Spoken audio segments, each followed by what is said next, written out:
Well, okay, why don't we start? So I'm Peter Carroll, Director of the minor in Global Public Health, and I'd like to welcome you all here for tonight's lecture, which is the second in our Spring 2017 lecture series. And I especially appreciate those of you from the community who managed to get here despite the challenges involved given our weather situation right now. And we're just really happy that Linda was able to get in here as well. So I'd like to introduce our speaker tonight, Linda Jacobson. She is the Deputy Nursing Officer of SEED Global Health. She's a certified nurse midwife and a certified family nurse practitioner who serves as a volunteer with that organization in Mwanza, Tanzania. As a volunteer, she taught midwifery nursing students at Bugando Medical Center in both the diploma and the bachelor degree nursing programs. She's a graduate of the University of Washington School of Nursing, Frontier Nursing Service, and the University of Washington School of Public Health. She served as a Peace Corps volunteer in Lesotho, 1979 to 1981, where she set up a rural health clinic. She's worked in reproductive health care and public health for over 30 years. During that time, she's been a clinician, a family planning consultant, a public health program manager, a clinical preceptor, and has implemented a project which integrated HIV screening in Title X family planning clinics. Her current role with SEED Global Health includes providing support to volunteers and building relationships with host institutions. So I think you can tell from this bio that we are really privileged to have Linda here today. And we're just really thankful that she just recently in Tanzania, then she was in Boston, then she was in Seattle, and now she's here. And we are just really overwhelmed with gratitude, Linda, that you would put us on your itinerary and come and be part of this lecture series. So we're really looking forward to what you have to say today about global health service partnerships. So please join me in welcoming Linda. Thank you, Peter, and thank you, Gail, for inviting me to participate in your lecture series. Over the next hour, I'm hoping to talk about the Global Health Service Partnership, which is a unique partnership between the Peace Corps and SEED Global Health, which places physician and nurses within existing faculty of schools of medicine and nursing now in 5 sub-Saharan African countries. And I'm pleased as we go, if you have those burning questions, absolutely, chip in and we'll make this more conversational as we go.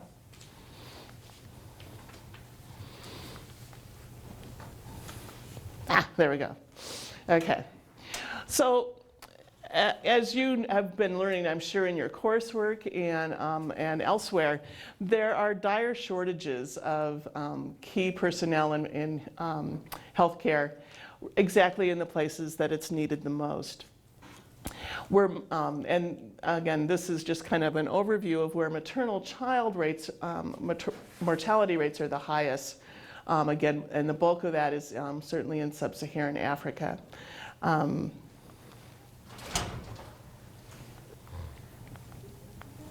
you go. Okay. If we look at, in particular at the continent of Africa, we have 70% of the global burden for HIV. Overall, if you think about the burden of disease more generally, it has 24% of the burden of disease. And yet you think about, so who's helping or who's taking care of this situation, who's providing those services? It has only 3% of the global health workforce in healthcare. And if you look at the number of dollars spent, it's less than 1%. So there's a critical shortage with that. Okay.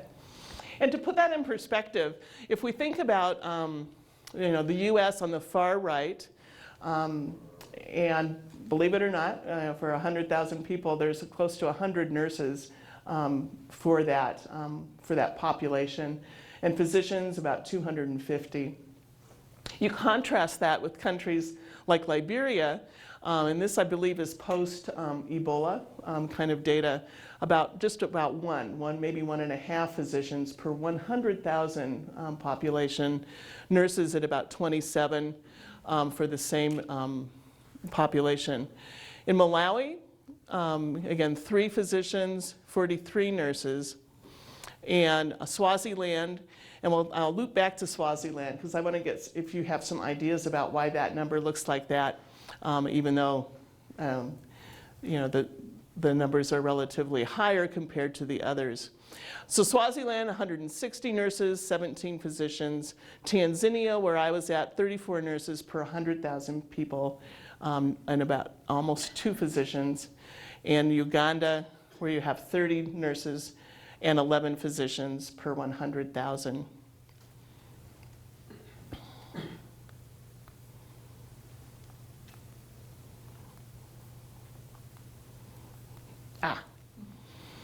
So then when we think about these countries and we start to think about persons living with HIV as a percentage of the population, this becomes more apparent as to why we're in Swaziland. Relatively more nurses are there, but when you think about the burden of HIV infection in the population, you have 17% of the population as a whole are HIV positive in Swaziland. If you break that down to those who are 18 to 35 years of age, that number bumps up to about 31% of the population in that age group in Swaziland are HIV positive. And so this is the first year that we've been in Swaziland. Again, the reasons were pretty compelling as to why bring this particular program there. Liberia's relative, their persons living with HIV are at 1%, but it's considered a fragile state. And so especially post-Civil War and now post-Ebola, the needs are quite acute. And then when we think of Malawi, Tanzania, Uganda, and compared to the United States with about less than 1% of persons living with HIV, and we think about HIV and tuberculosis, I'm sure you've kind of made those connections that there's a link with other disease states once you start thinking about HIV.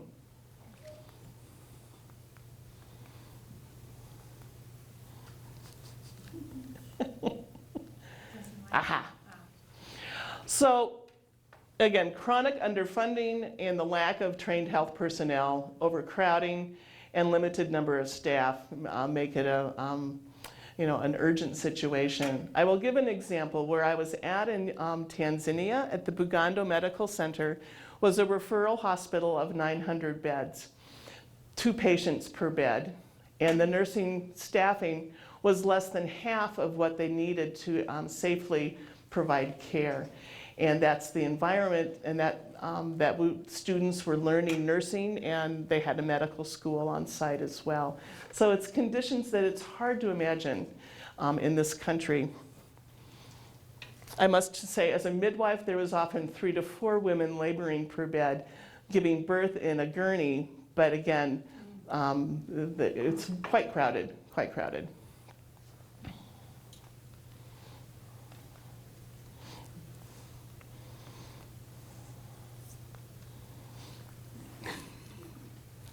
Aha. So this program is about actually investing in the generation of those who are being trained. Because it's one thing to go and provide services directly. And I know if I go and practice as a nurse midwife or a nurse practitioner in these settings, I can take care of those people who get to me. But the goal of this program is to actually train up in country Tanzanian, Liberian, Swazi, the physicians and nurses in country to help address these needs. They're much better met, performed by folks in country who know the culture and language.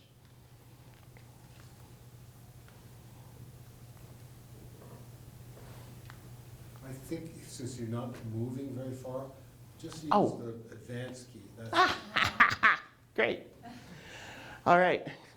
And so, in this program, it's for 1 year, and I'll go into more detail, but people are basically what the focus is of this program, not bringing things.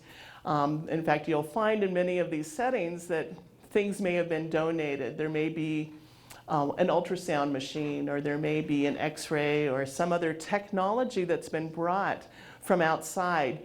And oftentimes it's tucked into a back corner or it's boxed back up because some part of it broke and there wasn't the capability or capacity to actually fix it or even know how to operate it. And so it's been tucked away. So the focus of this particular program, again, is on the people, and we provide the people to help train. In many ways, this is a Peace Corps program as part of their Peace Corps response. And at the roots, when President Kennedy first announced this program, he directed it to undergraduates who may be planning to go to medical school or become engineers in the future, and asked them to consider spending a year of their time helping in these other countries, and specifically Ghana in this case. I think he made that pitch at the University of Michigan. Personally, I'll share, I was in Peace Corps in 1979, kind of in one of my hippie days or such. But so I lived in a village in Lesotho, and I started a rural health clinic, and I served women and children. That's a woman with her identical twin daughters. And I was able to take care of people who saw me. That clinic closed after I left and then was reopened by a Basotho nurse, midwife, sometime later. But again, the focus was very localized. Fast forward to 2014, when I served as a volunteer in this particular program, I was working with students and had approximately 150 students at both the diploma and bachelor's level. And so I'm teaching in the classroom, we're in the skills lab, and we're spending days in the wards. And with the goal of, these are the folks that will be going out and working in the workforce in Tanzania. We also went out to the field, and so part of the rotation for the nursing curricula is to spend a month in a village, and the village supports them. So when these students show up, unlike students here in the US where you have to figure out your housing, maybe you can get AHEC housing or something to help support you, the village actually provides housing, they provide food to these students, and they're there doing assessments for a month. What I thought was cool, because I'm in public health, and you guys are too, it sounds like, this is how they kept track of what, they knew what diseases were emerging or what was on the, happening in their community by just counting it. How many cases of malaria, how many cases of, TB or such, and it's all written out there. They could tell me about their population, which was really exciting. The next photo has a picture, and I just want to preface this. The baby was okay. But in these village dispensaries, you have midwives and nurses dealing with cases that are hard to imagine here in the United States. And so when we visited this village dispensary, we walked in shortly after this baby girl had been delivered by a midwife who'd had 1 year training, and the baby weighed 6 kilograms, which is, over 12 pounds, and had been delivered. The presentation of this baby was such that it was born face first, which is an abnormal presentation and can cause a lot of facial bruising. this baby would have been a C-section here in the United States. But this baby was delivered, giant baby, and quite sobering to us. And I won't mention that the baby was able to go home with its mother 2 days later. And, you know, the conditions, this was actually a pretty clean delivery room, again, within that clinic. So you have women and babies experiencing abnormals, conditions in kind of extreme situations. Is that a delivery area? Yeah, that's the delivery area. One thing I will share with you about this is, so when I asked the students, and in the world of kind of mothers, babies' health, this baby was probably, the mother probably had gestational diabetes. She herself was quite slender, but this was her 7th baby. And so when I asked the students, you know, we left the room, and so what do you think was happening with this baby and this mother? And they said, the mother comes from a family of giants. That's why the baby's so large. And so it was a powerful learning moment, actually, for the group of students to consider some of the factors that might have contributed to this particular situation. And like I say, it has a happy ending. And this was one of the groups of my students again. What do you notice about this picture? That's a nursing students. Any? Men. Lots of men. Lots of men. So in my classes, only about 5 or 6 students in a cohort were female, were girls, or young women. And again, nursing is at least at that time, is a way, stepping stone to a larger career in medicine. I think that's how it was also over in Dar es Salaam. So in these settings, so you have very few physicians, you have a few more nurses. There's a growing recognition of the importance of nursing and midwifery to deliver health care, and especially with limited resources. And this is a photo of a couple of students of mine. The one woman on the right is now a charge nurse at the Bugando Medical Center, and the woman on the left is teaching herself. They both received their bachelor's. So the model that we're using in this program is this multiplier effect. In other words, the volunteers are placed, they're working with students. They're also working with faculty. There's a great need for faculty development in terms of mentoring junior faculty, in terms of their own research, their own showcasing of the work that they're doing. There's also opportunities to work with the staff in the hospital, as well as, and then with the goal of all those players going on to meet, again, serve the communities in which they live. The roles, again, for the nurses that are embedded as faculty, again, in these schools, they're doing classroom and clinical instruction. They're also helping build out the curricula, especially if there's these are systems that are relatively weak compared to what you would find here. So for example, it's not uncommon, I'm thinking of Uganda, those of you who are going to Uganda, there's one school in the north that has 1,200 nursing students and 6 faculty. And so you can imagine, how do you teach in that kind of environment? How do you take a day away? Or what if you get malaria? The gaps in the faculty are huge, and still they're open for business. There's also opportunities to work with the nursing associations at the national level, and helping support in-country colleagues be able to attend and do professional growth that's important for them. On the physician side, there's a lot of bedside teaching, and physicians may find themselves more in the providing direct patient care with a bunch of medical students with them. Again, practicing best practices, and working with students directly.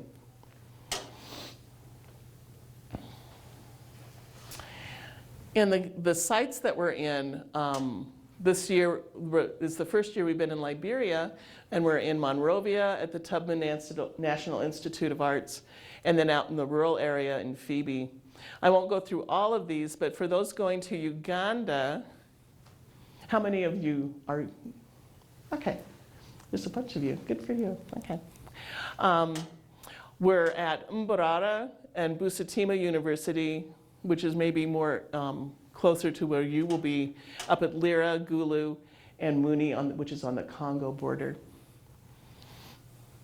Swaziland is interesting. There's no medical schools in Swaziland, and so that's a nursing-only initiative. The physicians who train up in Swaziland typically go to South Africa to medical school or elsewhere on the continent.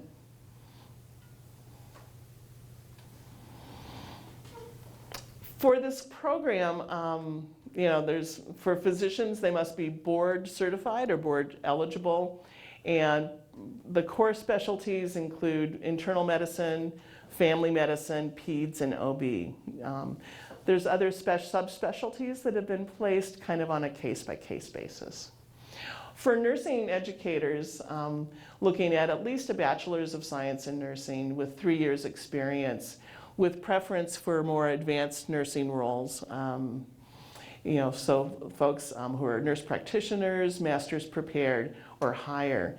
And sometimes the question comes up, so why would we need a PhD nursing educator if the conditions are so basic? And the reason being is that there's that in country, there's the desire to build their own nursing schools. And you do that with that doctorate prepared nurse and that level of education to build out their curricula in the ways that you want. And so it's more of empowering, and it's really what the host institutions are asking for. And these are just, again, some of the things that you get. It's a Peace Corps experience, but for 1 year. And there's stipends and pay, your way is paid. It's all of those things that the Peace Corps program provides, except, like I say, for 1 year. For those of you who are going on to medical or nursing school, there is a $30,000 debt repayment piece to this, similar to the National Health Service Corps.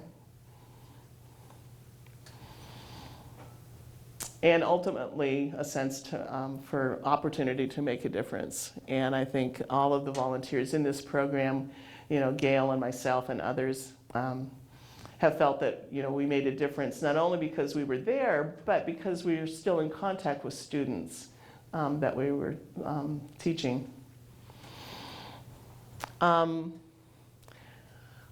I won't go, this is a busy slide, but again, at the end of last year, 97 volunteers had been placed across the 3 countries. This year, we placed 71 volunteers, again, in both medicine and nursing across the 5 countries. And we've tried to sort out, so did we make a difference, and how do we measure that? And I think that that's an ongoing conversation for the program. How do we know?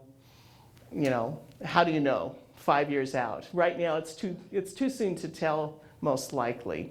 What they've been focusing on is kind of the activities and the outputs. How many hours did Gail spend in the classroom, or how many hours did Linda, teach in the clinical areas, and how many students did they teach? But they're also trying to look at what's the value added to that learning environment? And especially when we're working with students who may have memorized their textbooks and have not engaged in a lot of critical thinking, having our volunteers in the clinical areas asking the questions, so what now? What's your plan with this patient? What would happen if this happened? And asking the students to take that next step has been probably one of the most valuable things that they've noticed. Empowerment, and again, that's where trying to engage. Sometimes students are in these programs in some of the host institutions because the government told them that they were going to be a nurse, because that's how they tested out on their secondary school exams. And so they may not want to be there. And how to motivate those students who are in that situation. I was surprised at how many of the male students that I had suddenly decided that they were going to be midwives. They just now suddenly loved midwifery, and which was exciting to me. But I knew at the beginning of that semester that they were not in that place. So there was something that happened, some spark that they enjoyed. And engaged scholarship. One of the aspects is that we're trying to encourage our colleagues to publish in the ways that they can. So we've submitted poster abstracts. I'll be presenting a poster with a Tanzanian colleague in Toronto this summer on work that we did in the nursing school. So we're trying to kind of, engage our colleagues at a higher level, not take credit, because it's a true partnership. We're not taking credit for work that was done in partnership. In other words, we're trying to get and engage folks in getting there themselves.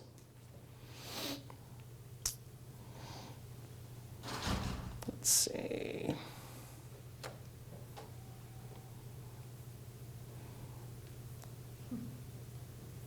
Recognize Esther there.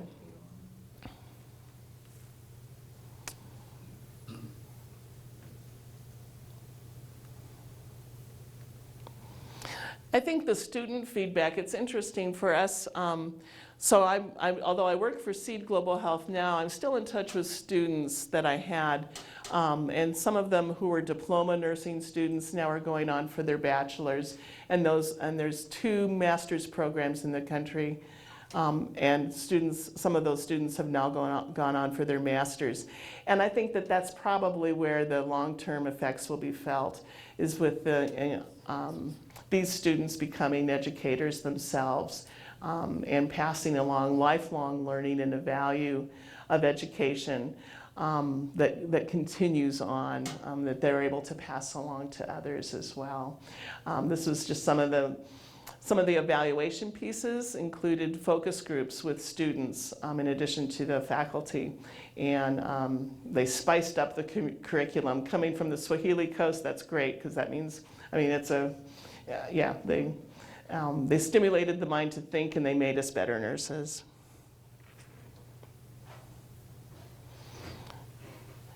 And again, that probably that connection with the students is what we're hearing in the short term is making all the world of difference. And I might open it up to questions from you guys, if you have questions about the program or the experience of the Global Health Service Partnership. Yeah. How do you work past language barriers? What are your requirements? Great question. The courses are taught in English. And so that is one of the considerations of where we're placed. The Peace Corps does a great job in this program of providing in-country orientation that includes language, and it's encouraged to continue language instruction with a tutor for the duration, but we're teaching in English. Having said that, sometimes students' proficiency in English is not so great, and understanding in English. And English may be their second or third language. In Tanzania, English is introduced at the secondary high school level. And so it's challenging for the students to understand and comprehend. I can't imagine learning at university in a language other than my own. And so it's challenging. What I found the student in my class that could speak the best English. And after I presented material and wanted to go into the discussion part of class, then I'd have that student work with me interpreting, because concepts and ideas, and it was really challenging. So, I think this is great.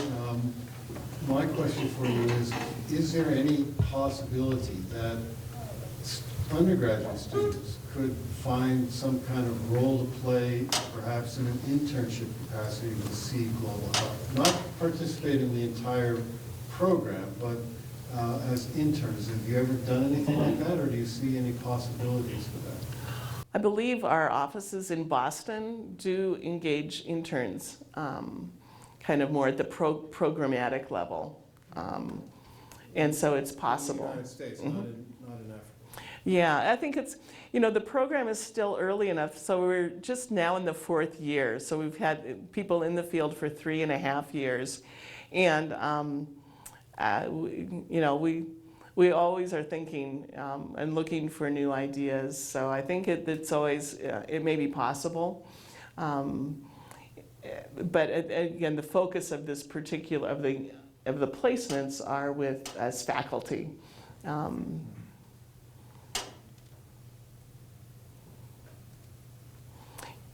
Yeah. And in country, were there ever experiences that you had or you know about where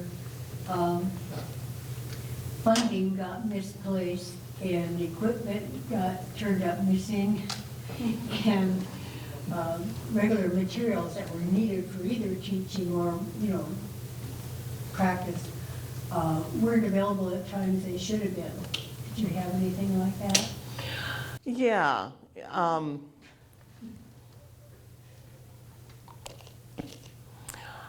It can be tough, and I'll share with you. When I would go to the wards, I usually had my lab coat stuffed with things like extra stethoscopes, a blood pressure cuff, sometimes a doll, and a pelvis. I would just be like a lab, and I'd go. And so lending out stethoscopes sometimes could be problematic. Oftentimes they would show up at the end of the week. But in terms of, are you referring to kind of issues around corruption or? Yeah, I was more thinking of management. Yeah. I think there's a real challenge and a real need for, looking at healthcare systems management. And it's one of the areas that people have suggested the program might also take a look at, because we always practice more effectively and more efficiently in a system that's run well. But it certainly can happen. Yeah, it's interesting that even on your feedback slide, the students mentioned the instructor didn't miss a class, the instructor was on time, the instructor was committed to the teaching, but that was not what I found with the in-country staff. They missed a lot of classes, they came late, they, had different ethics for the instructors. The difference between what we brought and what was there. Maybe they were just exhausted. They had been fighting the battle so long without much support that they were just couldn't do it. But that was some of the feedback we got all the time. Was, my goodness, you come every time when class is scheduled. Yes, we do.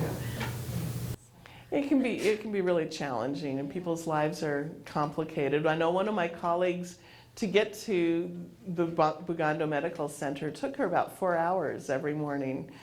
She'd take what they dala-dalas, the vans that go, and she started out, 3 dala-dala rides away, and it would take her some time to get in. At the end of their day, then she's going back, and it takes quite a while to get places, and people become sick.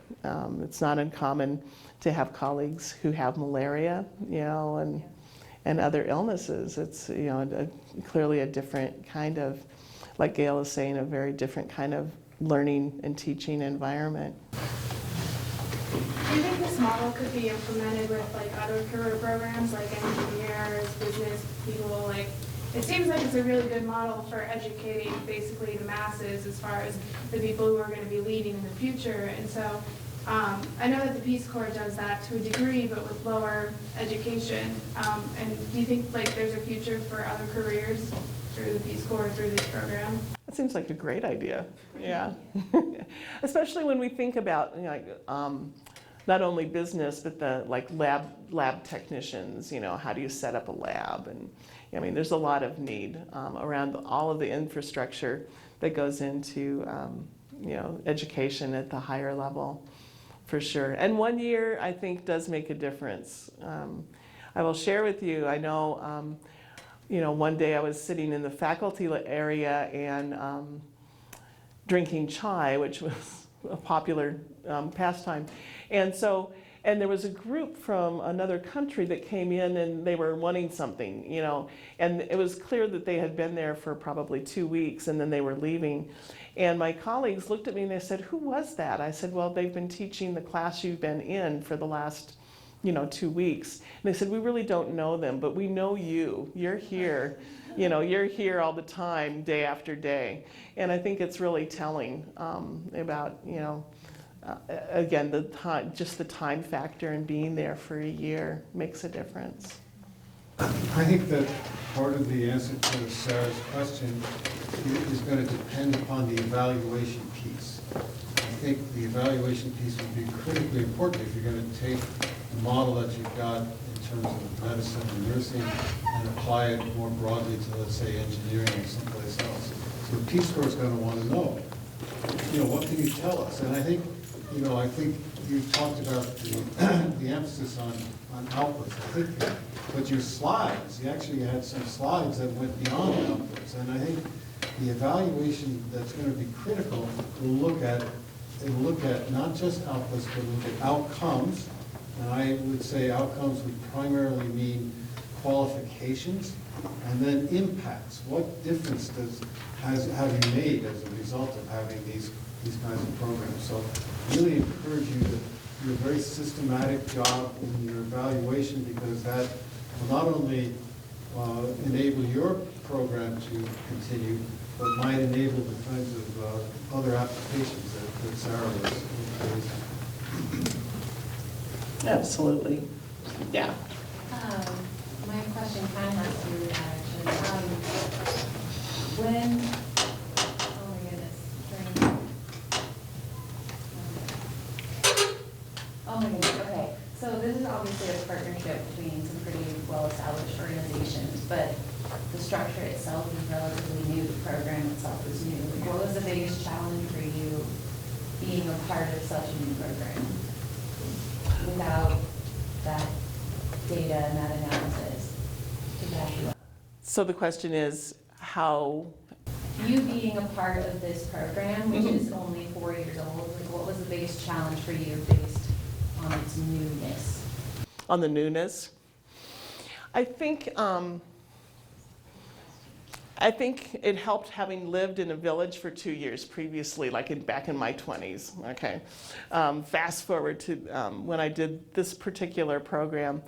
I think it was challenging because people hadn't really seen us, American nurses, nurse midwives, for example, in the delivery areas, and people weren't really sure what we were about. Were we volunteers that didn't know how to deliver babies, or, what was our skill level, and trying to sort out the approach. One of the things that happened early on when I was observing in the delivery room, because I wanted to figure out what are some of the cultural norms of women giving birth in this giant 10,000 births a year facility, let alone in Tanzania. So I hung out there and ended up rubbing, because I'm a midwife, I rub women's backs in labor. And I started doing that for this young woman who was obviously really uncomfortable. And one of my Tanzania midwife colleagues saw me and became alarmed, and she pulled me away saying, "You can't do that." And I was like, what do you mean? And she literally pulled me out of the labor area and said, "You don't know Swahili, stop doing that." Okay. I came back the next day, and I kept coming back because that's what we do. And so later on in that, fast forward several months, and I would talk about women-centered care, and it was kind of, the students thought it was funny. But towards the end of my time there, students would be rubbing the women's backs in that same ward. So something, and so people were seeing, well, she's not crazy. The women seemed to be a little bit more comfortable, and the students were doing it too. So you can, try to look at how to what's appropriate change, and how far can you take that? I guess it's hard to know. In the Peace Corps, you know, we had like 2.5 months of training, learning the language and all of that, and I know for a year you can't do that. But what kind of training did you have? Did you talk about cross-cultural communication and understanding? Because it sounds like a lot of the things that you were having problems with, like with the staff coming in late, that could have been a lot due to cultural differences. Yeah, I think what happens with this program is orientation starts in Washington, D.C. for 2 weeks. It kind of focuses on tropical diseases and things that volunteers may not encounter here in the United States. And then once you arrive in country, it's 2 to 3 weeks, but it's fast-tracked cultural and language. And so it's encouraged that, once you arrive at site, then there's orientation that occurs with a counterpart. And in the world of the Peace Corps, there's a counterpart. It's an in-country person who is kind of your go-to person. It may be in your same specialty area, or it might be another designated person from the university to help. And those relationships vary according to the site, but there is efforts made to try and orient people to it. And I think now that we're in the field for our 4th year, there's that kind of, each subsequent group of volunteers can help orient and include, we have Skype sessions occur between the incoming and outgoing sets of volunteers to the extent possible to try and bridge that understanding of that site. And if we could go back to the previous question, challenges going into a new program. Part of the challenge was we weren't sure what the expectations were, and what we found on the other end is they weren't sure what to ask for. They weren't sure what they really wanted. Someone came through and said, would you like a volunteer nurse educator or a volunteer physician educator? And they said, oh, sure, we'll take one. But then they hadn't thought about how they were going to use us in their program and integrate us into what was going to happen there. So it was a work in progress being on the front end of it. I think after an institution has had volunteers for a while, then they know, oh, next year we'll have a volunteer in this area and we know what they can do. But in the beginning, they didn't know what we can do and what they wanted us to do. And that's a good segue to this question that I'd like to ask both you and Gail, and that is, we told you a little bit about the Global Grizzlies and that they're going to Uganda. What do you think they could do, and what do you think they shouldn't do while they are there as undergraduates on this program in Uganda? That's a great question. One of the things we advise people coming in our program is to listen and observe and ask questions. And that's really tough as Americans, because we're kind of an action culture. We like to get in and do things, especially when we're feeling not very powerful. And these will be settings, if you're going into healthcare settings, you may feel not very powerful. It will be, it will be all the things that it will be. So asking questions, finding someone, either a program person or someone who's introduced you into that environment, and ask questions and observe and listen. And if there's some small thing that you can contribute in a short amount of time, that's great. But you will, yeah, I would say ask questions and listen. You're tiptoeing around the other part of my question, which is, what shouldn't they do? Oh. I know one thing is don't compare the United States to the place you're at. Well, That always is a bad thing. Yeah, it will be tempting to say, we do it this way in the United States. Well, I think, Nancy Fitch has spoken to my class about the fact that sometimes people will see a foreigner and just assume that you can deliver a baby, for example, or something. Yeah, don't. So that's one thing you Yeah, don't want to do. I definitely had that experience with some European students that sometimes the facility will give you a little white coat or something to wear when you're in the ward, and the native population sees a European or an American in a white coat, they assume that you're the professor of medicine and you can do anything. And so it's really important to have your credentials on your coat, have a name tag that says, visiting volunteer, it doesn't say nurse, it doesn't say doctor, because otherwise they assume that you're a doctor or a nurse. And so then there were some students that I worked nearby that really got into some hot water because it was assumed that they were doctors, and they were left on the maternity ward to deliver babies. They had no medical background, so it was kind of complicated to get that straightened out.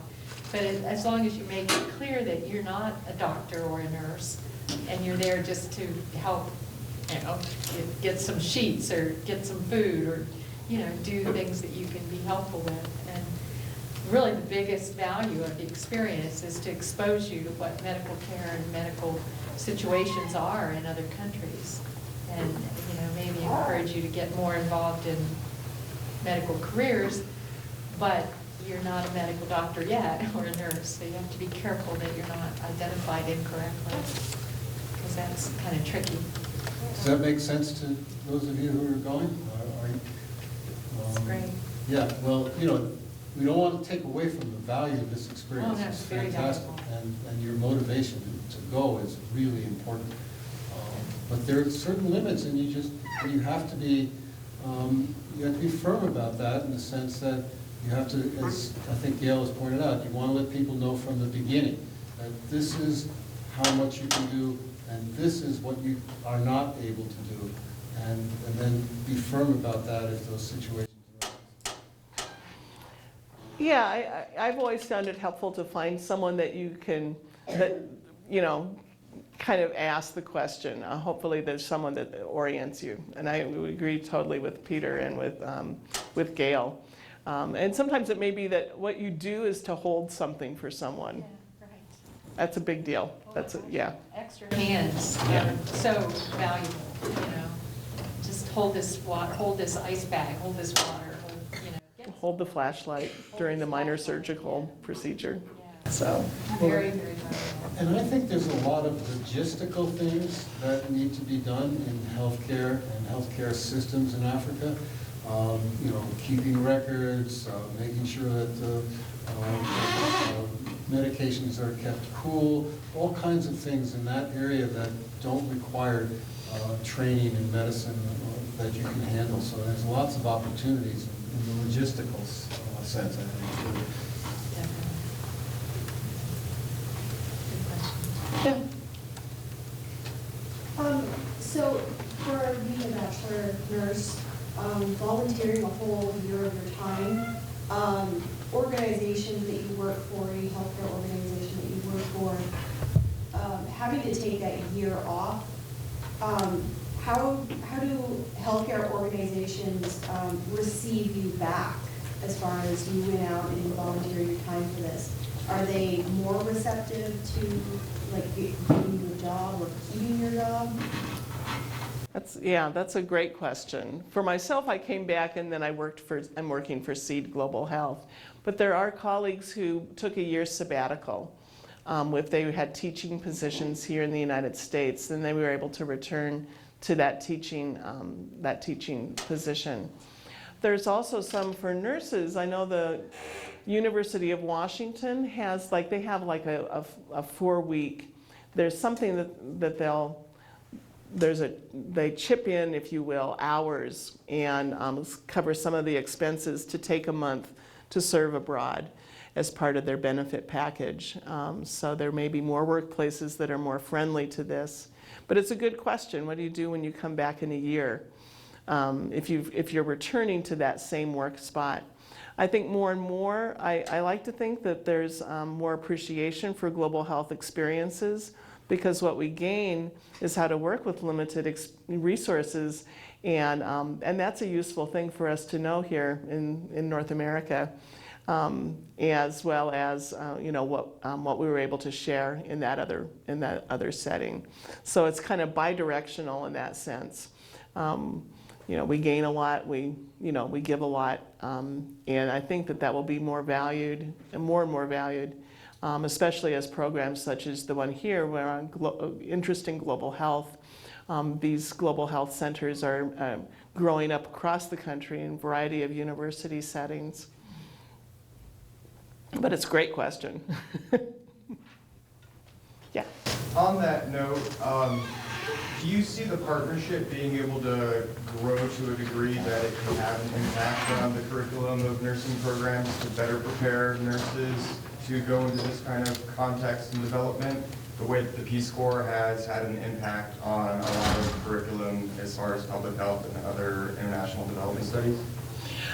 Yeah, we're one of the areas that, again, the folks back in our Boston office are looking at how to establish and explore academic partnerships here in the United States, whether the volunteer experiences this partnership in the field prior to returning to continue graduate levels work, or whether they do their graduate level work and leave some part of the practical part for this. So they're looking at ways to try and fold that in. And yeah, I hear and more about global health being kind of on the, what schools are developing. Especially, I know these in University of Washington, where I'm kind of my backyard is, certainly this is a major part of what they're doing now. Well, Gail told you about the Peace Corps Prep certificate we have here in Golden. Wonderful. Yeah, we've worked out that. We were the first public university to work out that arrangement with the Peace Corps. And now there are several others, but they vetted our program, and we have the opportunity for students to get a certificate now in Wonderful. in health that will be recognized by the Peace Corps. Great. Yeah. This is kind of related to her question, but for the MDs that go on this, like they're probably kind of older in their life. And so when you commit to like a year-long thing with this, do people ever like bring their families with them, or does your personal life kind of just go on hold for a year when you do a program like this? So thinking about what happens to your, what's the question? Like if you have a family and you wanted to do this, you just sort of say, well, like see you guys in a year. Like, do doctors take them with them, or? Oh, yeah, in this program, children so far have not really, a family with children, school-age children haven't been serving. We thought that was a possibility in the first year or two, but it wasn't able to happen, I think, given some of the sites and settings that we're in. But yeah, people leave for a year, and then they come back. Or people come. My children were both in graduate school, and they kind of met up and visited us while we were there. So. Then we had a couple spouses that traveled with the volunteers. One spouse did work, electronically. He was a techie person. So whatever work he did in Washington, he could do there as well. So yeah, my husband came along. And Peace Corps found him a placement in a Baylor Center of Excellence for Children with HIV. He'd been a policy wonk over with social services in Washington State and had worked a lot with youth groups. And so they transferred those skills and placed him, although he's not a physician or a nurse, but they found something for him to do.